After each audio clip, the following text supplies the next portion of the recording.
en la vida cristiana nosotros podamos entender que todo lo que nosotros vivimos tiene un propósito, amén. Porque cuando nuestra mente se aclara, es cuando empieza nuestra alma a descansar. Algo que aumenta mucho más el sufrimiento es no entender el por qué pasamos por ciertas cosas.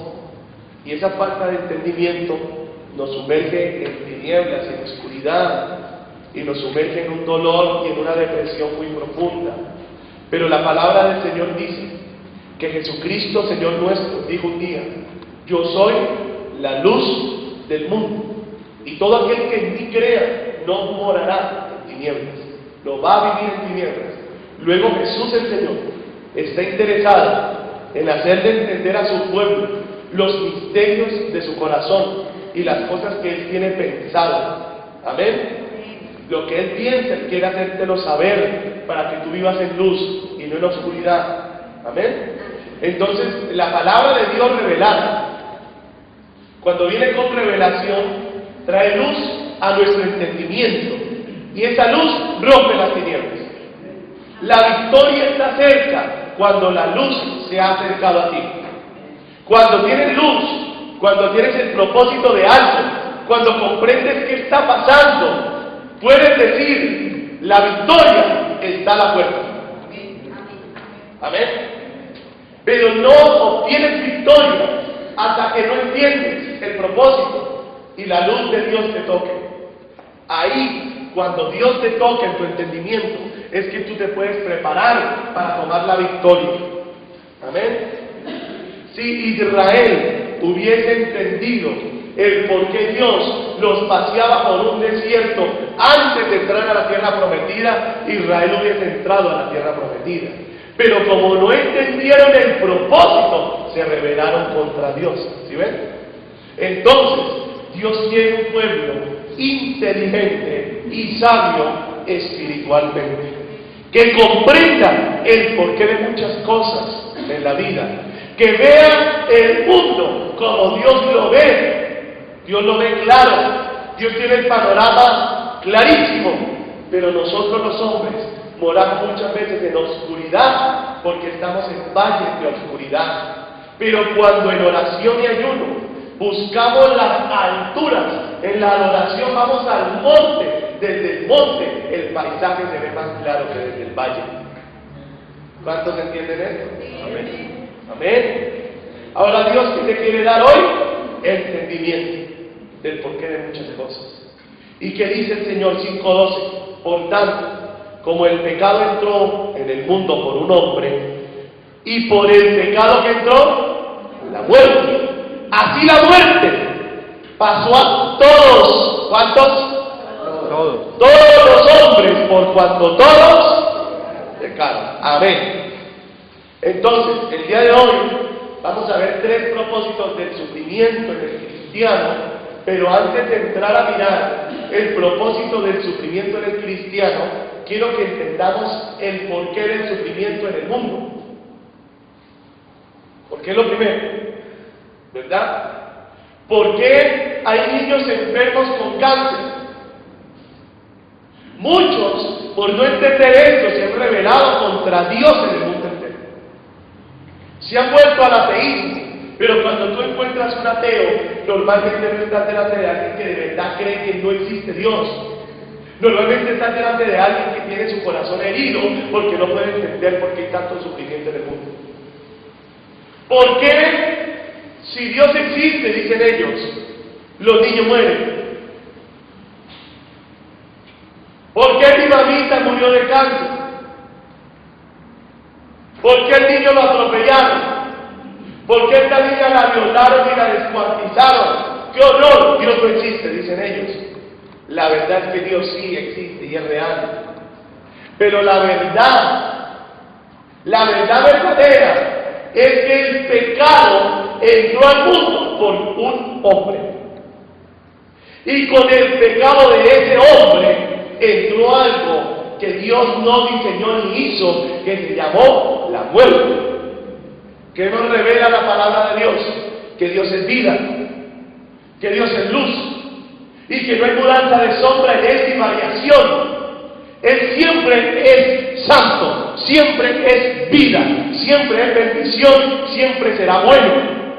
Pero hubo un vasallo, un sirviente de Él, que le volteó la espalda.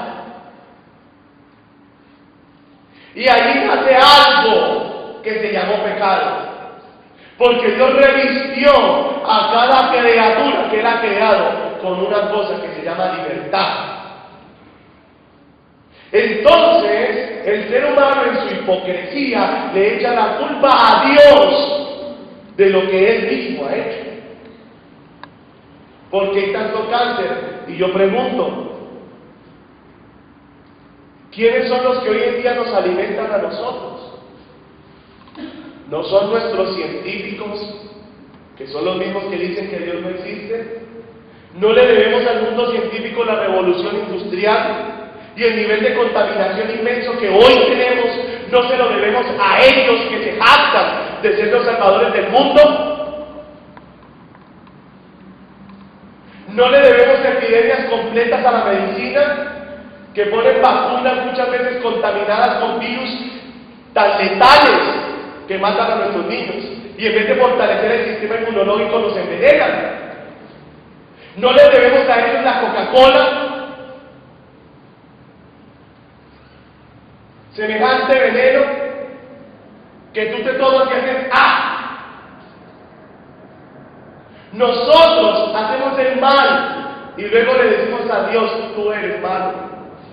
Eso se llama hipocresía, maldad de la más alta calidad.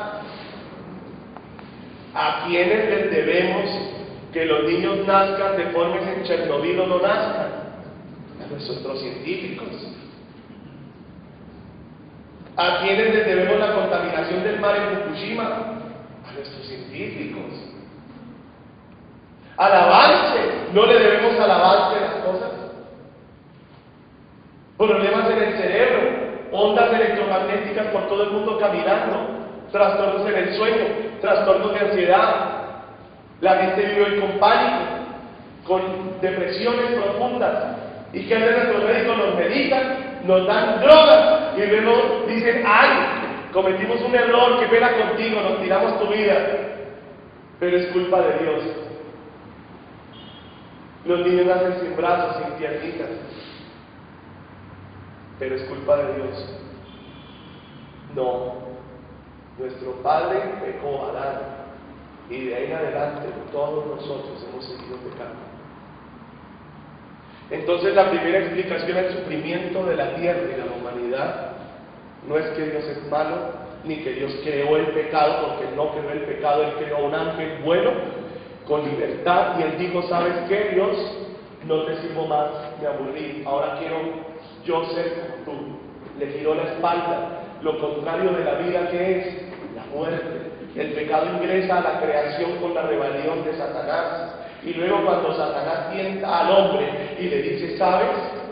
Tú puedes dejar de ser la creación de Él y convertirte en Dios, sabiendo lo bueno y lo malo, tomando el control de tu vida, tomando tus propias decisiones según tu propio criterio. Tú puedes ser Dios. ¿Quién le está hablando allí? Aquel que dijo, yo quiero ser como Dios, tomando mis propias decisiones y decidiendo mi camino. La mujer le dijo, me gusta ese trato, lo tomó, cae en desgracia Adán y Eva, y de ahí en adelante, ¿qué hombre es el que hace su camino conforme a la voluntad de Dios desde su niñez? Nacemos rebeldes, porque por el pecado entró la muerte a todos los hombres. Y desde pequeños queremos hacer nuestra propia voluntad, conforme a nuestros propios parámetros y conforme a nuestro propio pensamiento, lo cual, si lo pensamos, es lo más estúpido y tonto que un ser humano puede hacer. Porque dígame cómo usted puede hacer su camino con tan poca capacidad de raciocinio, con tan poca capacidad mental y con tan poca información. Entonces criamos a nuestros hijos y llegan a una edad donde se rebelan, no les podemos corregir, les corregimos, se ponen bravos con nosotros porque el hombre nace rebelde. nace inclinado a la maldad. Tú como papá le das razones, le dices, hijo, no andes en esto, hija, no camines por allí, vas mal, y ese hijo, esa hija dice, me importa 5, es mi vida, voy a hacer lo que quiera, pero después de que la persona hace lo que quiere, vienen las consecuencias y la paga del pecado de la muerte.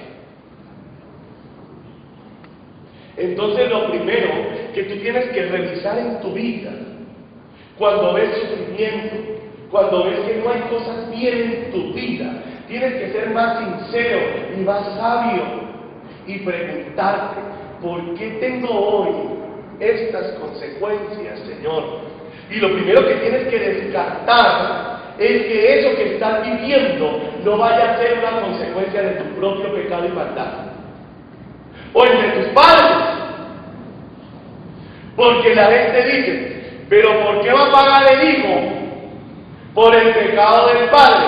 Y yo le pregunto, si mi papá comete un delito o termina en un hospital, yo le pregunto a usted, ¿quién hizo la cosa mala? Por ejemplo, se tomó unos tragos, se accidentó en el carro y ahora está vuelto papilla en el hospital. Yo le pregunto, ¿quién está sufriendo eso? ¿Solo él? Porque nunca nuestro pecado afecta solamente a una persona. Siempre nuestro pecado nos afecta a todos los demás que vivimos alrededor de la persona. ¿Sí o no? Entonces date cuenta, si mi papá comete una mala decisión, me afecta a mí. La Biblia revela que cuando Abraham le diezmó a Cristo, el diezmo de Cristo estaba también el tiempo de Leví, su bisnieto, tataranieto. Significa que también nuestras buenas acciones para con Dios, nuestra obediencia a Dios, afecta a nuestras generaciones. Por eso tú te tienes que cuidar de que tú hoy que estás joven, estás sembrando para tus hijos. Ahora, si tú has recibido el pago del pecado de tus padres, el llamado de Dios no es a juzgarles a ellos, sino a romper esa maldición. Para que lo que te afectó a ti, por causa de tus bisabuelos, abuelos y tus padres, ahora ya no afecte a la siguiente generación. Tú tienes que ser una generación valiente, que diga, sí, yo padecí y he sufrido las consecuencias del pecado de mis padres, pero mis hijos no van a heredar eso. Amén. Hasta aquí, diablo, frenamos nosotros dos. ¿Quién me está entendiendo esto? Entonces el Espíritu de Dios le ha hablado a la humanidad acerca de la obediencia y empezó el trato con Israel, y el gran profeta Moisés se paró y dijo, yo he puesto delante de ustedes el camino de la vida y el camino de la muerte, el de la bendición y el de la maldición, y te aconsejo, Israel, que tomes la bendición para que vivas.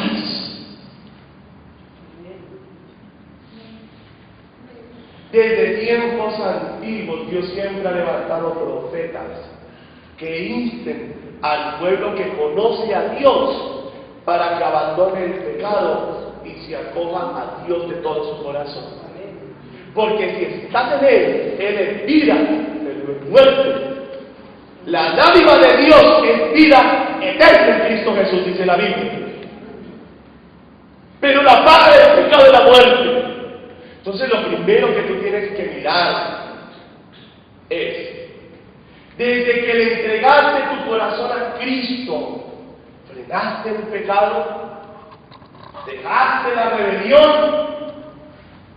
O aunque tenías la fe, te digo de Dios, ¿seguiste siendo rebelde? Hay cosas que vas a pagar muy caras en la vida. Muy caras. Nunca se te olvide eso. Mira, cosas que pagarás muy caras en tu vida. Deshonrar a tus padres. Consecuencias graves. 1.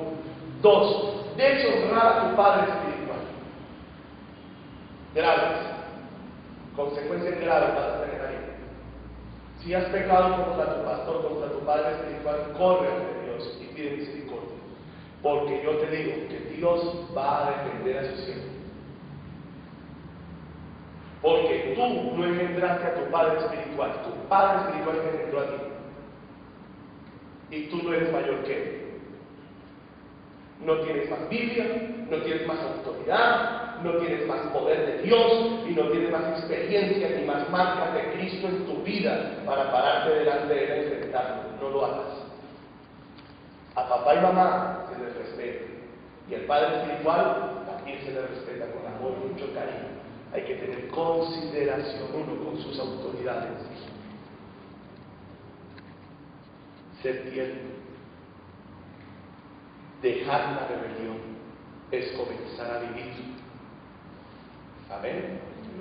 Amén. Entonces, antes de hablar mal de tus papás, piensa. Ya voy bien. Antes de hablar mal de tu pastor, de tu padre espiritual, piénsalo 3 veces. Amén. Porque cuando la palabra haya salido de tu boca, espero que tengas los pantalones para aguantar cuando venga de vuelta. Porque si ese hombre de Dios ora y está bajo la gloria de Dios, esa gloria de Dios lo va a hacer respetar. Si te arrepientes prontamente, tal vez Dios tenga misericordia, pero la Biblia nos habla de un episodio donde el gran profeta Moisés, que caminaba con Dios, que se veía con Dios cara a cara, que hablaban ahí como 2 amigos, la hermana y el hermano mayores que él, entonces podrían decir: tenemos autoridad sobre ti, mocoso de 95 años, mayores que él en lo natural, pero él es el escogido de Dios para esa obra. Tremendo. Entonces, cuando yo atento contra una autoridad, estoy atentando contra Dios, que lo escogió. Por eso David dijo: mi mano no será sobre Saúl, y lo buscaba para matarlo. Y lo tuvo ahí para matarlo y dijo: mi mano no va a ser sobre Saúl, porque es el ungido de Jehová, libre de Dios de tocarlo. No lo tocaré. ¿Qué era lo que David respetaba? La elección de Dios. Y él dijo: si alguien va a matar a este hombre, será Dios que lo escogió, yo no. Pero David, tú tienes la unción, tú eres el verdadero rey, legítimo rey. Y él dijo: sí, pero mientras que el otro sobre el cual el aceite fue derramado y las manos del poderoso padre espiritual mío, llamado el gran profeta Samuel, se pusieron sobre él, yo no toco a ese tipo. Porque desde que Samuel me tocó a mí, mi vida cambió. Yo conozco que el Espíritu de Jehová está sobre Samuel. Yo no lo toco porque ya yo sentí la gloria. Esa gloria está allá. Yo no quiero meterme en problemas. Y el diablo podría decirle a David: David, pero ahora ese tipo se ha revelado. Y David dice: sí, es verdad, pero no por eso soy su juez. Vengo siendo su hijo. No puedo tocarlo. ¿Quién me está entendiendo eso tan profundo? Pero somos rebeldes y juzgones. Date cuenta.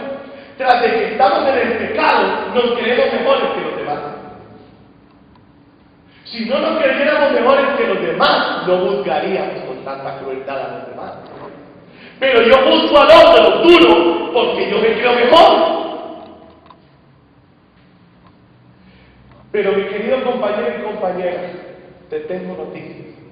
Para llenar los zapatos de tu papá, te falta rato. Ahí está mi viejo, ¿verdad? Ahí está mi papá, cantante, y mi papá, y ministro. Para yo llenar los zapatos de él, me falta recorrer medio mundo, y medio decir: bueno, ya paseamos un rato. Ha corrido, ha caminado, ha padecido, me ayudó. ¿Sí me entienden o no? Yo no puedo pretender ponerle los zapatos de mi papá, yo tengo que respetarlo. Ya se fueron de acá. La palabra es usted, agárrala. Y para mí también, que me afirme en la obediencia, en la humildad. Amén. Allá en México, me invitaron a mí y dijeron también lleva a tu papá y tu mamá. Yo lo llevé, pero ¿cómo los trataba yo allá en México? Los mismos pastores, el profeta Jim Delbrecht me decía eso. Me decía, qué bonito, Antonio, cómo tratas a tus papás. Se te nota el amor por ellos y el respeto. Yo dije, increíble, porque uno no está en eso. Uno no anda en eso, uno no anda, ¿sí me entiende? Pero claro, yo quiero que mis papás anden bien. Y allá en Chihuahua, venga para acá, venga para allá, para acá. ¿Sí me entienden? Uno tiene que respetar sus autoridades. Que ya yo soy como el pastor Pablo. Bueno, me falta fundar todavía unas cuantas iglesias y recorrer medio mundo y estudiarme toda la Biblia, estudiar y ser usado y soportar lo que ese hombre ha soportado. Ese día medio me podré poner una chancleta de él. Pero uno, hermanos amados, no puede rebelarse contra sus autoridades y desconocerlas. Eso está mal. Y eso trae consecuencias a nuestra vida tan violentas. Que mire lo que pasó. Aarón y María dijeron, ¿y ese Moisés quién es? María, ¿tú no le limpiaste la taza de chiquito? Dijo, sí, yo le limpié la taza de chiquito. Ah, bueno, ¿y ahora qué? ¿Se la viene a dar? Ah, que solamente Dios habla por él. Ah, allá no agarró a esa negrita y se la puso de esposa. Véase Moisés, ¿ah?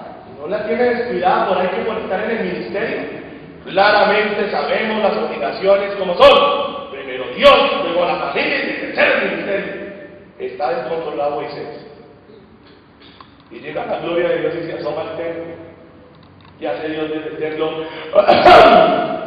Aarón, María. Ay, es que, ¿sí ven? Se las hace muy inteligentes y no entienden que Dios escucha a todos. Se las dan que conocer mucho a Dios y no comprenden que Él escudriña los corazones. Se las dan de muy santicos y no miren en sus palabras. Y se van ellos. Ay, sí señor. A ver, póngame atención. Cuando yo levante un profeta, le voy a hablar por señas así. Le voy a mandar muñequitos, le voy a poner un sueño. Ay, yo vi un sueño y vi un caballo con alas equilibradas, y una cucaracha que está por la tierra así. Así le voy a hablar. Pero con mi siervo Moisés no. Él es mi amigo y con él hablo cara a cara. ¿Cómo no tuvieron temor de hablar así de él? Y se fue. Punto. Dios es de pocas palabras. Se va y cuando se va, ¿cómo está María? Leproso. ¡Ay! Mira la calidad de valor de Dios que era Moisés. En vez de llegar a recriminar o a decir, ¿qué hicieron para merecer esto? Se metieron con yo. El varón de Dios tiene que María Tundas. No, ese no era Moisés. Y por eso, María no era Moisés, ni Aarón era Moisés, porque el corazón de Moisés era lindo. Y agarró María, ¡ay, Señor! No me mates mi hermanita, perdónala. ¿Qué fue lo que dijo? No, se metió consigo Moisés. María, Señor, perdónala. Rogó por él. Y dijo Dios, si su papá estuviera en la cara de ella, no llevaría su vergüenza, aunque sea 7 días. Me ofendió a mí, yo soy Dios, yo no soy tu papá. Te vas del campamento. A Moisés a Aarón no lo tocó, porque Aarón estaba con la unción del sumo sacerdote. Y había 3 autoridades impresionantes en Israel: el rey, el sumo sacerdote y el profeta de Dios.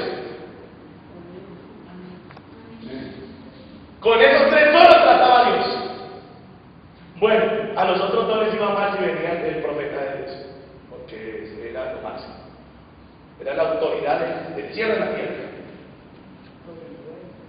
Pero date cuenta, Dios le puso un castigo tremendo a María. Entonces date cuenta, ahí viene el primer punto del porqué del sufrimiento en los hijos de Dios. En Hebreos 5:8 dice que aún Jesucristo, el Hijo de Dios, por lo que padeció, aprendió la obediencia. Imagínate, Cristo, por lo que padeció, aprendió a obedecer. Increíble esto, ¿no? Porque Jesús tuvo que encarnarse, tuvo que meterse en este cuerpo rebelde y loco, ¿verdad? Pero dice la Biblia que este precioso Jesús no pecó en nada. Esa fue la diferencia. Esa fue la diferencia. Entonces, date cuenta, primer problema del sufrimiento, el pecado. Y por el pecado ha entrado la muerte. Y esa muerte ha cubierto a todos los hombres. ¿Quiénes escapan de esa condenación y de la muerte? Los que se acogen al nuevo pacto, Jesucristo el Señor. Por medio de su fe, claman a Él, y la sangre de Jesús les limpia, les lava. Pero las consecuencias del pecado siguen ahí, ¿sí o no? Por ejemplo, hasta el muchacho arrepentido embarazó a la novia. ¡Ay, Dios, estoy arrepentido de la fornicación! Perdóname. Pregunta, ¿el muchacho, el niño desaparece de la barriga de la novia? Dios dice, te perdono. ¡Ay! No. Dios dice, te perdono. Responde. ¿Sí ven eso? ¿Por qué? Porque nuestras malas acciones van a tener unas consecuencias. Y no podemos evitarlo. Está diseñado así y así va a pasar. ¿Qué es lo máximo que logramos? Que la misericordia de Dios nos cubra y nos acompañe en el proceso. ¿Amén? Pero que si va a ser lo mismo criar al bebé sin papá que con papá, bueno, eso se cae de su propio peso. A un niño le sienta muy bien ser criado con mamá y con papá. Ese fue el diseño de Dios. Si no fuera así, pues nosotros nos reproduciríamos solitos. Haríamos como que sea varón, que sea varón.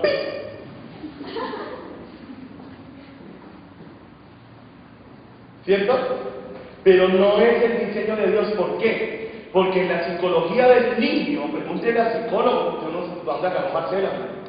Bueno, el psicólogo sabe que el niño es equilibrado por el carácter del papá y el carácter de la mamá. Entonces tenemos generaciones bajo maldición, no solo porque el pecado o fueron engendrados en el pecado, pero además de eso están en maldición porque crecen desequilibrados, sin equilibrio. Entonces tenemos homosexualismo, lesbianismo y todo tipo de problemas porque carecemos en los hogares de un papá que cría y una mamá que cría.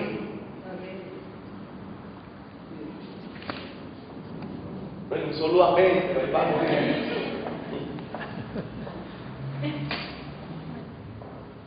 Pero la bendición de Dios es papá y mamá. Por eso no hay nada más loco y más impresionante que decir papá y papá. O mamá y mamá. Eso de cómo se come eso.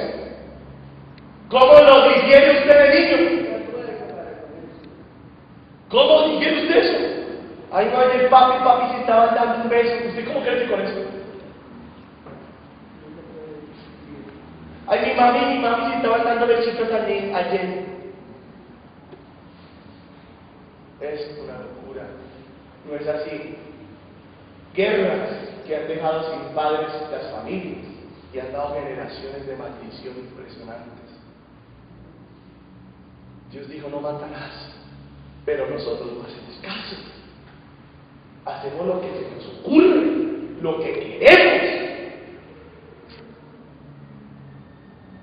Y luego queremos bendición. Y eso es bobo. Eso es bobo. No vas a tener bendición de Dios si eres desobediente a Dios. La consecuencia de tu pecado te va a alcanzar hoy, mañana o pasado mañana. Y cuando lo vivas, tal vez seas un viejo y lo recojas en tus hijos por rebelde, por no atender a la voz del Espíritu Santo. Entonces, la primera fuente de sufrimiento para el hombre es el pecado. Adán y Eva, ¿cómo vivían en el Edén?